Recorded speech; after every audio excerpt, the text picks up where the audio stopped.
All right, so today I'll just introduce you to Plato. It will go very fast. And then we can actually maybe even leave early. So that will be nice for everybody. So here's what I'm going to talk about. So number one, make sure I'm talking to everyone.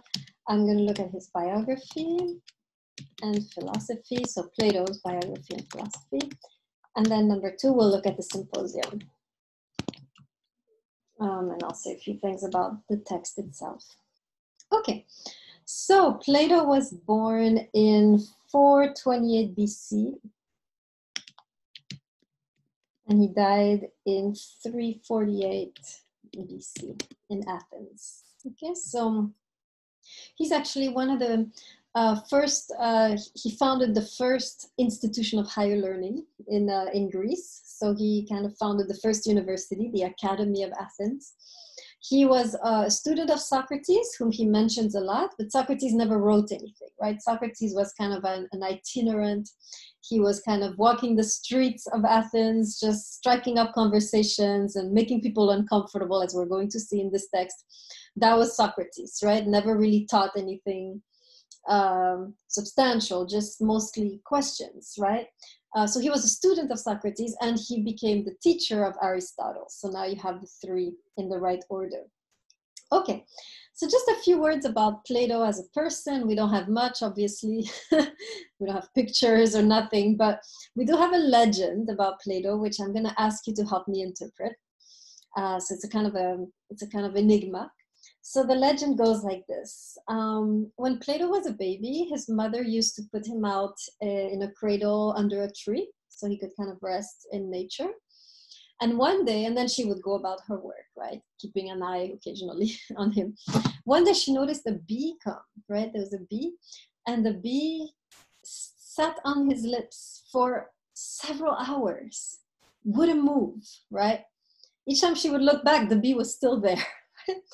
And then eventually it left. And so this is a legend associated with Plato. Now, does anyone want to try to interpret this legend? What does the bee represent? Does anybody know? Actually, a student actually gave me the answer eventually. So I know, but I want to see if any of you have any ideas. Yes, go ahead. Does it represent people? What do you mean? So the bee, she said the bee stood on his lip for 7 hours. Does it give like an interpretation of how people are basically drawn and attracted to Plato for whatever reasons? Interesting. I hadn't thought of it like that, but that could work. Yeah, definitely the bee is attracted, right? Like the bee is attracted to sweetness, right? She seems to be attracted to Plato's sweetness. So yes, you can say that in a way Plato had a magnetic quality. He had a sweetness that people were attracted to. I like that. That works. In fact, I'll comment on that in a second. Yes. Good, nicely said.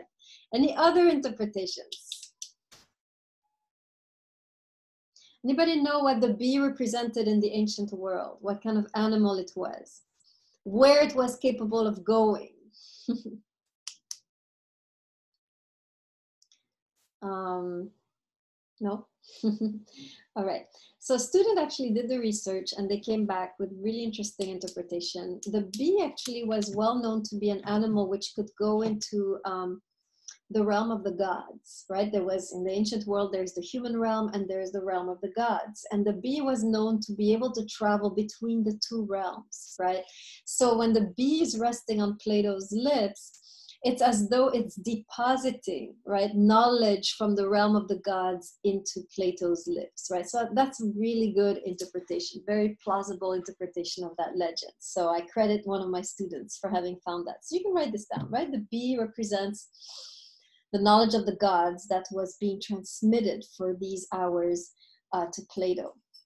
Okay, so definitely when you read Plato, you get the sense that he, in a way, is an inspired writer. He's not just writing about life. There's something spiritual or metaphysical. There's a strong, right, metaphysical impulse flowing through his work. And we'll talk about that in a second, right? It's as though Plato really was the recipient of a hidden divine knowledge, right? And we'll talk about that. Okay. So going back to the sweetness, right? Plato's sweetness, as one of you kind of hinted at. It's true that his philosophy, when you read it, it's very sweet to the taste. It's very easy to read, right? It should be. If it's not, it's you have a problem, right? Because he's intentionally writing about everyday situations, and it's usually a bunch of friends getting together, and then one of them asks a question, and then they all start to talk. And it's always in a very relaxed setting. They're eating or drinking, right? This is how Plato philosophizes, right? So there's a really interesting lesson in that, right? The idea that in a way, when you want to philosophize, when you want to acquire wisdom, you should get together with some friends. You can't do it by yourself, right? There's this notion in Plato of intersubjective, let me write it down, approach to wisdom or truth. Intersubjective means between people, right? So he really believes that we can't find the truth alone. We have to get together with friends and often even enemies. And once we're sitting all together, right? Friend and foe, Democrats and Republicans, Trump supporters and anarchists, right? That's when we get to the truth, according to Plato, right? You can't get to the truth by being stuck in your party or in your party line, or in your ethnicity, or in your religion, right? You have to learn to create bridges, because according to Plato, we need everybody's perspective at the table in order to get to the truth. And we'll see that in the symposium, where the people, it's a dialogue again, but the people who are talking are vastly different from each other. You have older men, younger men, you have even a woman is invited, which is unheard of in ancient Greece, right? But you have really a variety as much as they can get variety at the time. But there's an intention, right? To create as diverse an audience as possible. And this is very profound, right? Until we are all at the table, we will not be able to find what is the right way for our society, for a given religion, for faith, for wisdom, for truth, right? And that's really, in fact, I will illustrate, this is my famous example of the bottle, which actually does not work on Zoom. I always do it, I forget that it doesn't work on Zoom. So let me put gallery view so you guys can, so imagine you're in a classroom, okay? And not like on a flat screen like you are right now, because it doesn't work on a flat screen. Okay, so here's a trick question. How many of you see the bottle? You see the bottle? Okay, good. Actually, none of you see the bottle, right? And if we were in a classroom, I would say Santos sees this side, then Janine sees this side, Grady sees that side, Raman sees this side, and it's together that we can really see, right, the bottle. You only have a small perspective on the bottle, right? Actually, you do. You only see this side. I see the other side. Together, we see the bottle, you and me, right? So this is the idea. Right, for Plato, we always just have one side, and we need each other to really see the full picture. And especially today in our country, which is so divided, and everyone is saying that they have the truth, but they don't, right? Even if you're, sure of yourself that these guys are morons, and you know what's right? You only still have just a perspective, and they have the other one, but theirs is also flawed because they're missing you, right? Until we come together and are able to have a decent conversation among ourselves. And first of all, start by recognizing that there is a bottle, meaning there are facts, right? Then we can really start progressing as a country. But as long as we're divided, we're not going to get very far, right? So this is a Platonic art. This is how Socrates, not Socrates, but Plato really functions, right? He really believes that it's only together that we see the truth, not alone. Okay. So moving now into I'm just going to tell you a little bit about his main philosophy, because you will be able to decipher better what is going on in the symposium once you know that. So there's a very famous story that Plato tells, which in fact summarizes all of his philosophy. Does anybody know what that story is? A very famous story told in the Republic. Anybody know that story?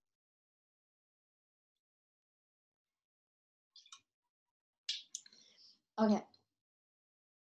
The story of the cave. How many of you have heard about the story of the cave, or the allegory of the cave? Put your hand in the screen. Okay, that's it? Just 2 people? For real? We have a bunch of novices. How nice. Okay. So good. So this will be a great introduction. So here's the story of the cave. If you understand the story of the cave, you understand everything that Plato ever wrote. Story goes like this. Once upon a time, there was a cave. And in this cave were a bunch of prisoners. And these prisoners had been in this cave forever. And they were in fact never allowed to go out because they were chained in the cave. Now, they were chained a certain way. They were chained in a way that they could only see the back of the cave. So they couldn't move their heads, right? So imagine me, I'm looking at you, I'm looking at the back of the cave. I can't turn around, right? They were chained in a way that they couldn't move their heads, they couldn't move their bodies. They could only stare at the back of the cave. Behind them is the opening, right? Everything is going on. Now, of course, they don't see what's going on, but they see the shadows of what's going on that is cast on the back of the cave, right? So outside, the light is casting on the back of the cave the movement of the people, everything that's going on outside. But because they've only seen this, they think that's real. They don't know what's going on behind them. So I usually explain it with a blackboard and I draw the picture and it's easier. So did you guys get my explanation on Zoom? Put your hand on the screen if you followed what I just talked about. That they only see the shadows of what's going on behind them, right? Now, one day, one of them kind of, I don't know, goes on a hunger strike and gets so skinny, he's able to slither out of the chains. And he's like, finally I can turn around and see what's behind me. So he turns around and it's the most painful experience because so bright, right? So he's like, right? But he's so curious. He's still, he wants to know. So he kind of, blindly gropes, makes his way out, slowly adjusts, looks out and realizes, oh my gosh, this is true reality. It's obvious. We've been seeing shadows. We've never seen true reality. So he runs back in the cave and he wants to bring everybody out. But of course, as normal human beings, they have become comfortable in their cave. And they're like, shh, be quiet. We're trying to watch the shadows here. Sit down, right? And they don't listen to him. And in the end, I forgot if they kill him or chain him back or if he escapes. Either way, it's a bad story. Yeah, they kill him. They kill him? Okay, thank you, Hassan. Right? And that's how the story ends. Now, sadly, according to Plato, this story is the story of humankind. So can you tell me, how are we all in a cave? What does it mean that we're all in a cave? What is the cave? And what is this true reality? Can anybody interpret the meaning of this story?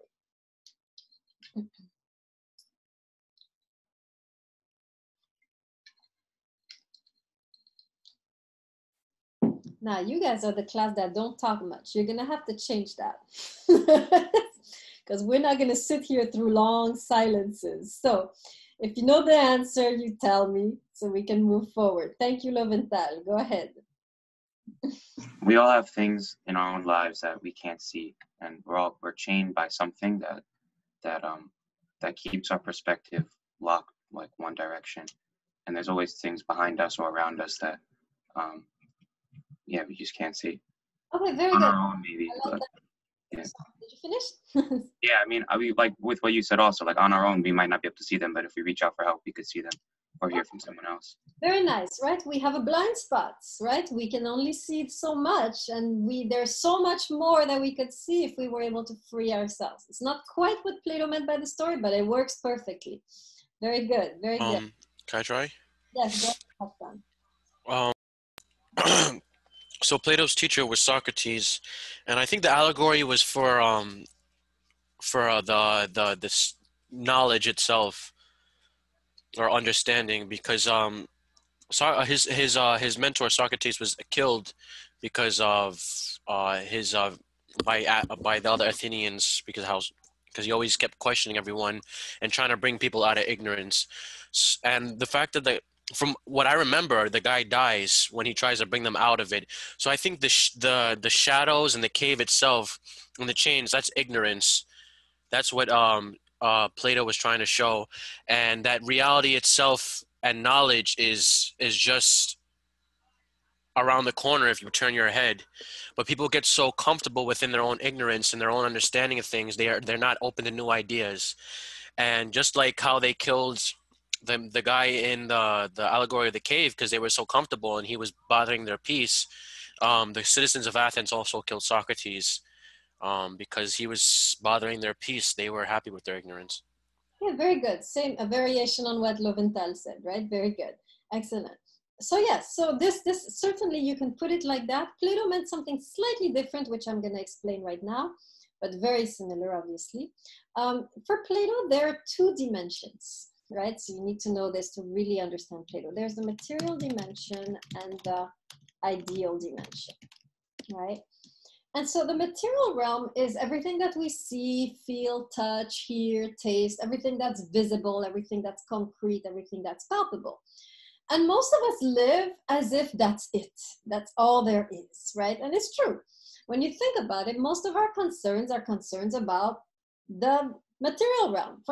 For example, I'm hungry, I'm lonely, I want to watch TV, what major should I pick? Who should I marry? Right? These are all concerns that have to do with the material realm. And what Plato is saying is that, yes, this is an important realm, but there is a lot more to life than this realm.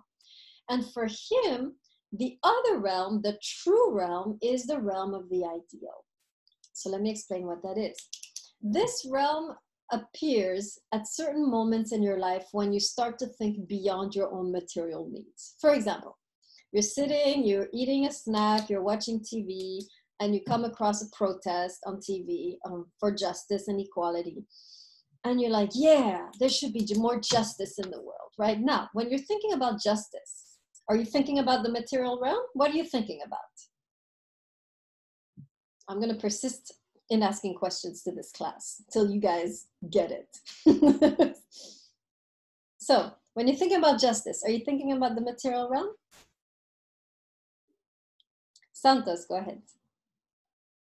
I guess you're thinking more about an ideal situation where you would live in a world where there's more justice rather than where you are right now.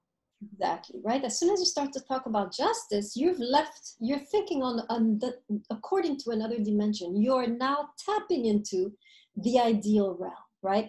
The realm of ideals, the realm of how things should be rather than the realm how things are, right? The material realm is how things are. The ideal realm is how things should be, the realm of ideals. And so anytime you're thinking about justice or how things should be, whether it's justice, freedom, true love, right? Let's see, what else? What other ideals exist? Equality, right? You're not thinking about just eating and drinking, right? You're thinking about how things should be. You've now tapped into a whole new dimension. And according to Plato, that dimension is actually true reality. In other words, it's what we truly were made to think about, right? We were not made to think just about material things like the animals, right?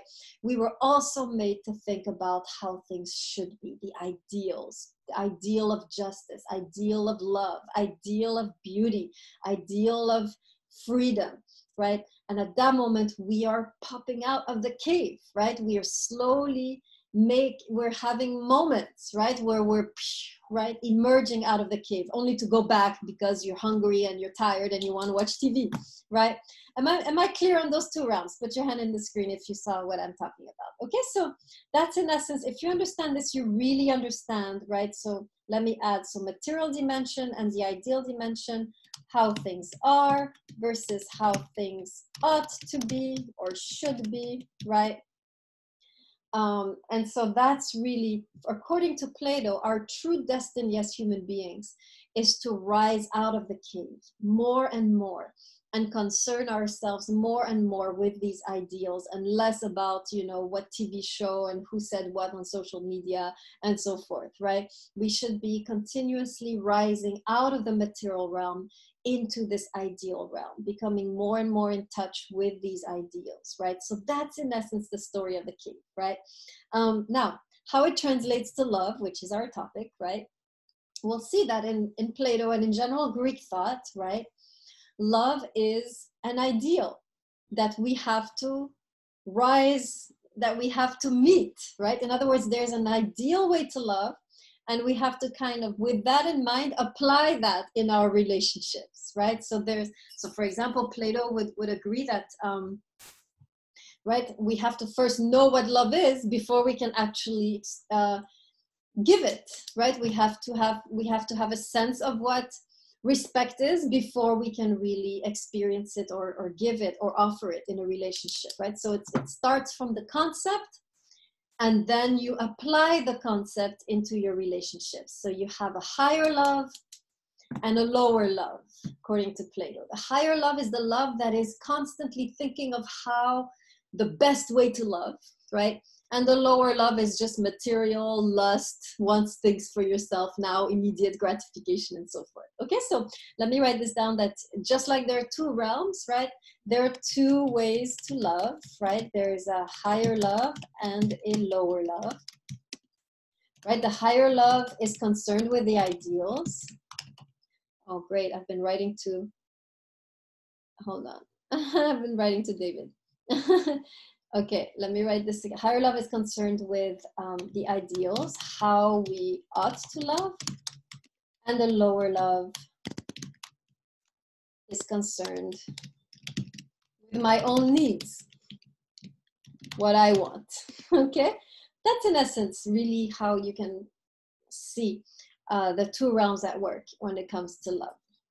And we'll see in the symposium, there will be a moment where someone is talking about higher love, lower love, and so forth. Okay, so before we get into the symposium, I just want to say a few words.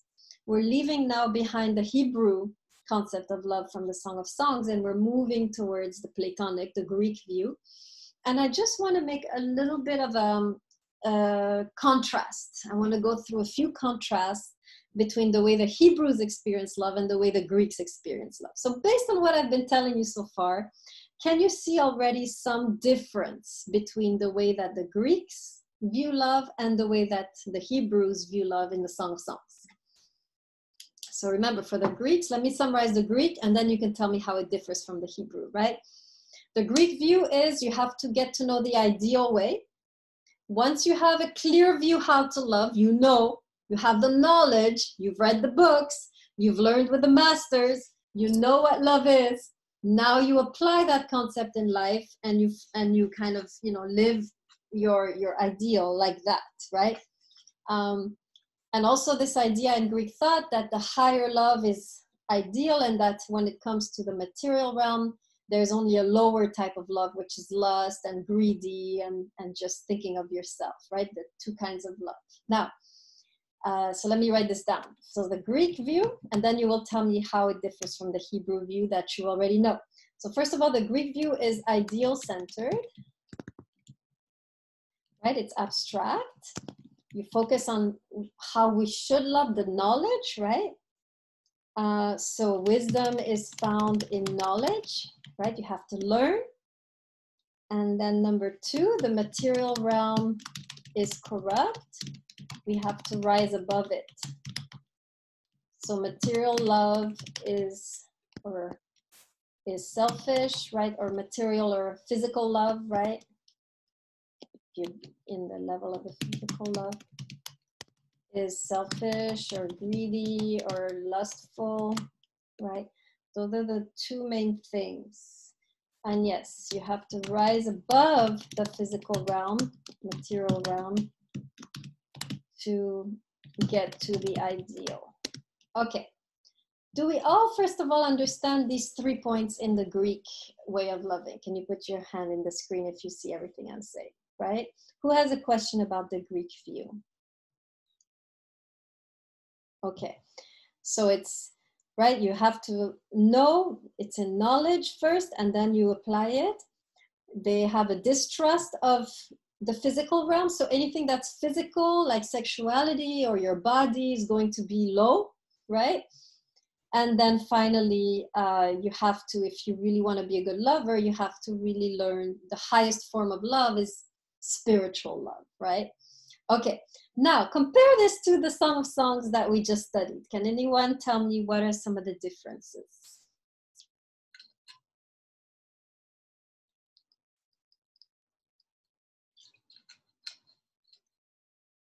I'm gonna start calling on people. Is that what you want me to do? Because I will. All right, Del Janine. What's the difference you can see between Greek thought and Hebrew thought? Oh, a couple people raised their hands. After Del Janin, we'll have Respler and Medina. Wait, can you repeat it? Yes. What's the difference? What are some differences you can see between what I just said about Greek love and Hebrew love we learned in the Song of Songs? When they were in love with the Song of Songs, like the woman was really attached to him, and with the Greek view, it's like first you have to be ideal and then get into it. Okay, good, right? So first of all, we have, this is an interesting point, right? She was very attached to him. In a way, he was her ideal, right? She's very attached to the physical, and yet, right, she finds a way to succeed to wisdom by remaining attached to the physical. So the first thing we can see that's different, right? So Hebrew love, Hebrew concept is to remain in the physical realm, which is what she's doing. She's attached to him, she's latching onto him, can bring you to wisdom, right? We see that the lovers are completely immersed in physical love, right? They're thrown into this situation. They don't know how to love. They don't have a concept. They don't have knowledge. They're just thrown there. And as they live, as they go through the experience, they learn. So it's the opposite. Instead of first the knowledge, then the experience, in the Hebrew thought, first the experience, then the knowledge. Okay, let me write this down, right? In the Greek, first the knowledge, then let me write this correctly, the experience, right? In Hebrew, is first the experience, then the knowledge. In other words, you get knowledge from experience in the Hebrew context. That's how you gain wisdom, by living. Whereas in the Greek, no. You first know what's the right thing to do, and then you apply it, and that's how you succeed, right? This is the view, by the way, of the world religions, right? There is a wisdom, learn and apply, and then you'll have a good, loving relationship, right? Here are the rules. Here is the way to do this. Here is the, Here is the recipe to a successful relationship. You need to date like this. You need to wear this. You need to go there. You can't do this. You should do this. You must not do this. Knowledge. And then once you've learned this, when you enter and you apply, you'll be good. Works too. Very good, right? But the Hebrew is a little more messy. You go in, you make all kinds of mistakes, and eventually you learn. Is everyone following this first distinction? Put your hand up. Okay, good. Let's see if we can find a few more. Respler and then Medina. Go ahead. I was just going to say that I think that in the Jewish perception of love, there is no kind of ideal. It's like you're living it, and then you kind of have to persevere and give yourself that ability to change in your current status in where you are right then. And there's no like ideal love. It's kind of like it is what you make it, and you're kind of just like there's no distinction. It is what it is. And then in the Greek, like the Greek understanding of love, it's much more separate, and there are two more distinct like entities of like the ideal and the current, as opposed to in the Jewish, where it's kind of just like one and the same, because it is what you make it. And if you want your love to be ideal, then you have to persevere, and you have to allow yourself to have the ability to change. Okay, very good. I really like that, the way you put it, because it explains a lot. You know how you're in a relationship and you mess it up, right? And then you feel so guilty, like, oh man, I could have done better. Like, why didn't I do this and this? And you know how are you thinking like a Greek or like a Hebrew at that moment when you're feeling all guilty about how you didn't reach your ideal? Are you thinking like a Hebrew or like a Greek? Quick, someone respond to that. Thank you, Leon. Right? Absolutely. So anytime you're overthinking, like, oh, why did I make this mistake? Or, oh, I shouldn't have done this. Oh, why did I say that? You're thinking like a Greek. You're comparing yourself to an ideal. The Hebrews don't have an ideal. This is all there is. Right? And as you go through the chaos, you get somewhere. You don't need to have constantly an ideal, right? Sitting on your shoulder telling you how you messed up. Because there's no messing up in the Hebrew.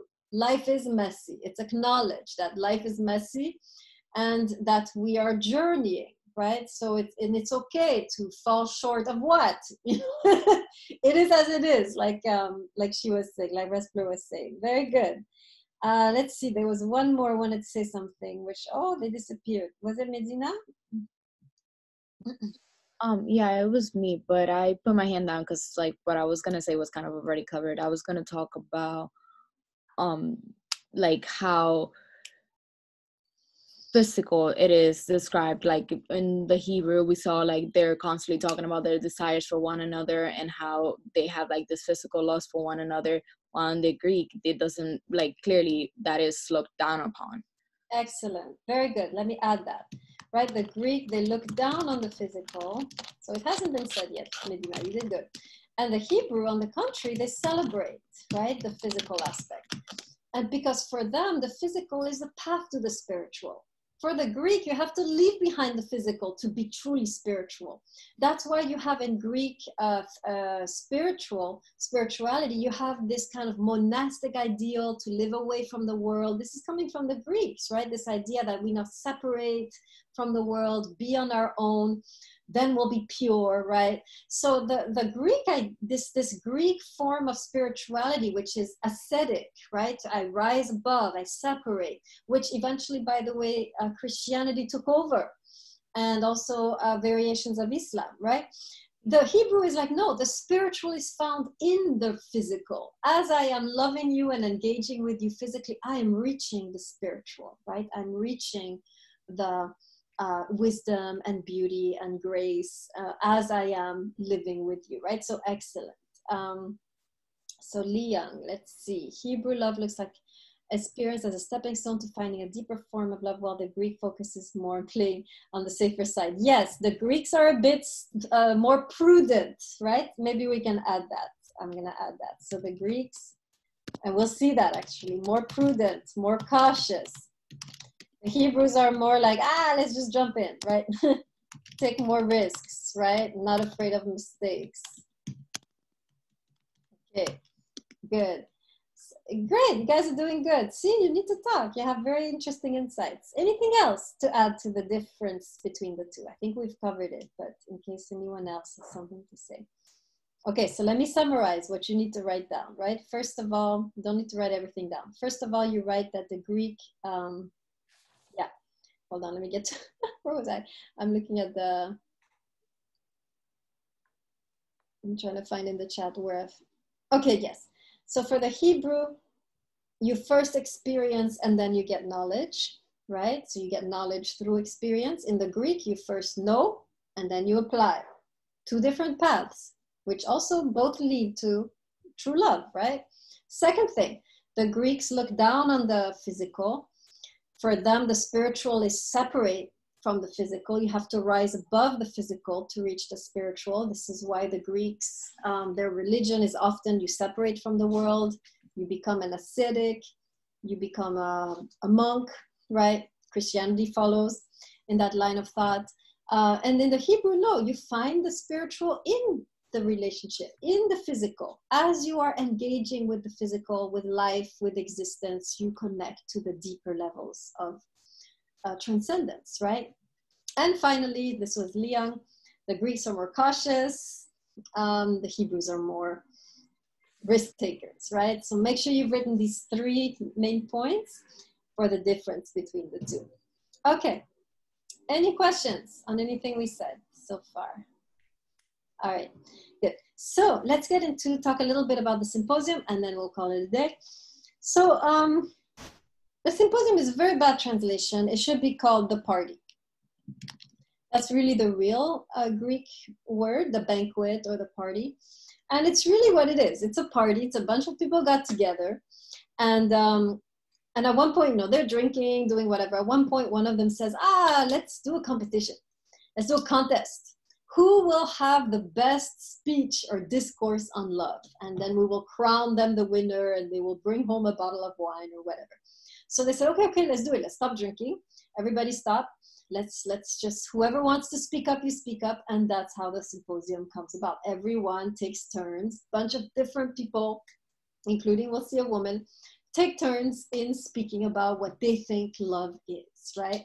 And we're going to see a variety of viewpoints, but a lot of them will be connected, will be very Greek in the way that we saw today. So you'll be able to already make distinctions between these speeches, this discourse, and what we learned in the Song of Songs. Now, a few words of terminology. Most of the love described in the symposium is same sex, right? This is between, so let me explain a little bit the cultural aspect of it. So these parties were actually initiation parties for, I guess, the graduating senior class of high school, the young men who just graduated from high school and they needed to enter the political life.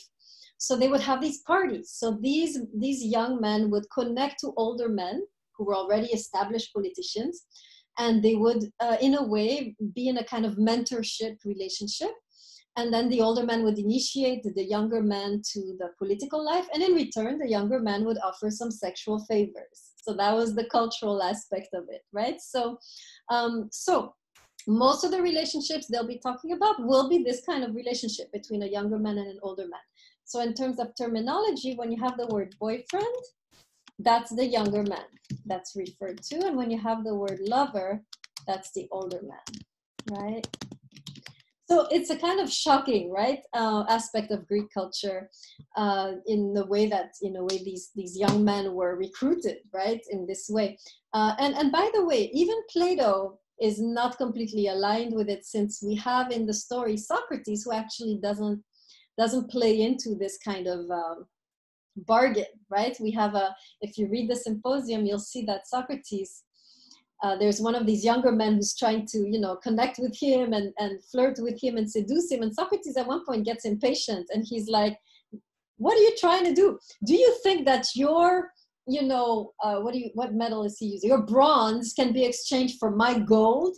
In other words, your favors, you think, can pay for my wisdom? I don't think so, right? So he kind of brushes him off and in a way refuses to enter into that dynamic of this kind of exchange, right? Sex for wisdom or sex for power. So you do have within the discourse some, at least Socrates doesn't align with this kind of custom, right? But this was really a way to initiate the young man, right? Okay, so most of the relationships will be same-sex, except when Diotima comes on the scene, which is the woman of our, and then she will be talking more about heterosexual relationships, right? So good.